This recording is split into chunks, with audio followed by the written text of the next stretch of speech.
Now I'm going to show you how to plant some woodland trees. The site's been prepared and the grass has been cut short, and I'm just marking out where the trees go by pacing and putting a stake every 2.5 meters. The trees can be planted in straight lines or planted randomly, it doesn't matter. Planting in straight lines just might make it easier if you're harvesting them in future. So next I'll show you how to plant the tree. For this planting you will need wood chip, tree guards, tree stakes, trees, water, mulch mat, bamboo pegs, a lump hammer and a spade.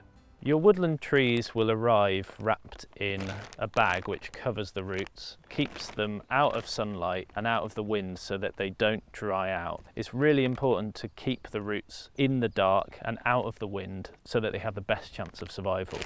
So you can either leave them in the bag and pour some water in, or you can take a few out at a time and place them into a bucket full of water.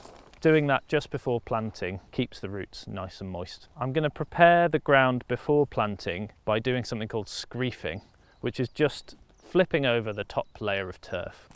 All you need to do is cut a square of turf and just flip it over and push it back into the hole that it's come from.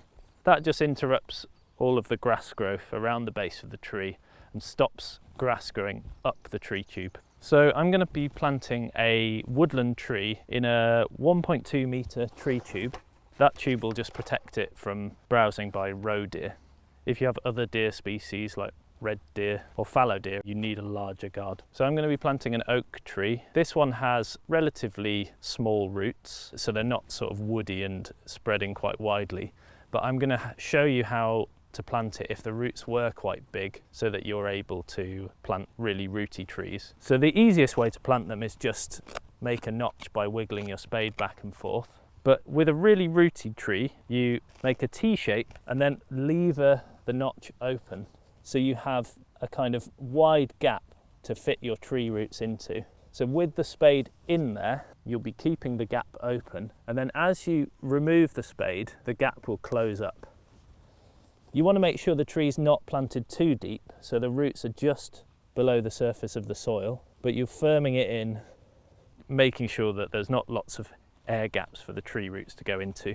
Now the stake that I just pushed into the ground earlier needs hammering in really firmly so that it doesn't get knocked over or fall over when the ground sort of dries out as we move into spring. So I'm going to choose the windward side of the tree, so the place that the wind blows from. I'm going to hammer the stake in that side. So the wind comes from that direction. So I'm going to hammer the stake in just this side of the tree. The stake's in nice and firmly, and there's a bit of a gap so that I can fit the guard in.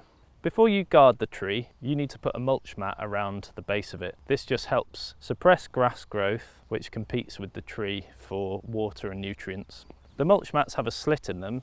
You just want to line this up so that the tree and the stake that you've just hammered in are in line with the slit in the mat. And the tree sits right in the middle.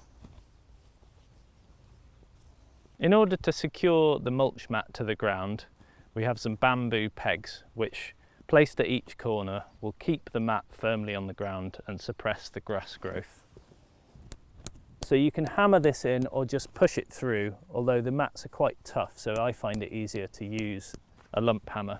One peg in each corner is fine, and then just a final one to seal up the slit in the mat. So to guard your tree, we've got a 1.2 metre tube which goes over the top of it, and it has some metal cable ties to secure it to the stake. You can just slide it over the top of the tree, making sure that it's the right way up. Most guards will either have a flared section at the top or some kind of coating which softens the top of the guard and stops the tree rubbing on it. So you want to make sure that bit is at the top.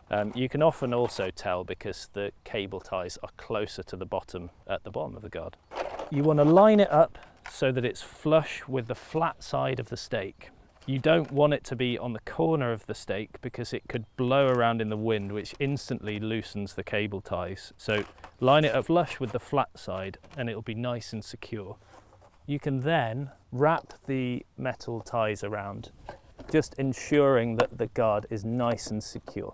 These are removable, so when you need to do any weeding, you can take them off and lift the guard up. As a final test to make sure your guard is nice and secure, just give it a little pat on the top, and that'll just push the base down so it's nice and snug with the mulch mat and nothing can get up underneath it. Now we've finished guarding our first tree, I just want to show you a couple of other options for guarding. So first of all, we've got this conifer guard to place over a Scots pine. Conifer guards have a sort of mesh-like structure, so air and light can get in there, which is more suitable for the evergreen trees. For these, thread the cable ties over the top of the stake. Be quite careful when you're pushing the guard down, just not to damage the leaves or buds on the tree. And then you can fasten them securely on the square side of the stake and give them a little pat down. So the final guard to show you is a shrub guard. Shrubs have much more of a branch structure and they don't have such straight upright stems, so we can allow them to branch much lower. So we're putting a 60cm guard on these to create that kind of open structure. Just thread this over the top of your shrub. This is a spindle, and fasten it to the stake with 1 or 2 cable ties depending on the type of guard you're using. Give it a little pat and you're finished there. To maintain the trees, you can add some wood chip mulch to the top of the mulch mat. That just acts as an extra barrier to suppress the grass growth, reduces the competition for moisture and nutrients, and it also locks in some of the moisture into the ground so it doesn't dry out as much in the summer. Over time, the wood chip also has a kind of beneficial effect on the soil. It promotes fungal growth and creates the conditions you need to create a mycorrhizal network to feed the tree's roots. I would use probably about half a barrow of mulch, and then just make sure you don't have wood chip pressed up against the tree guard and it forms a donut on top of the mulch mat.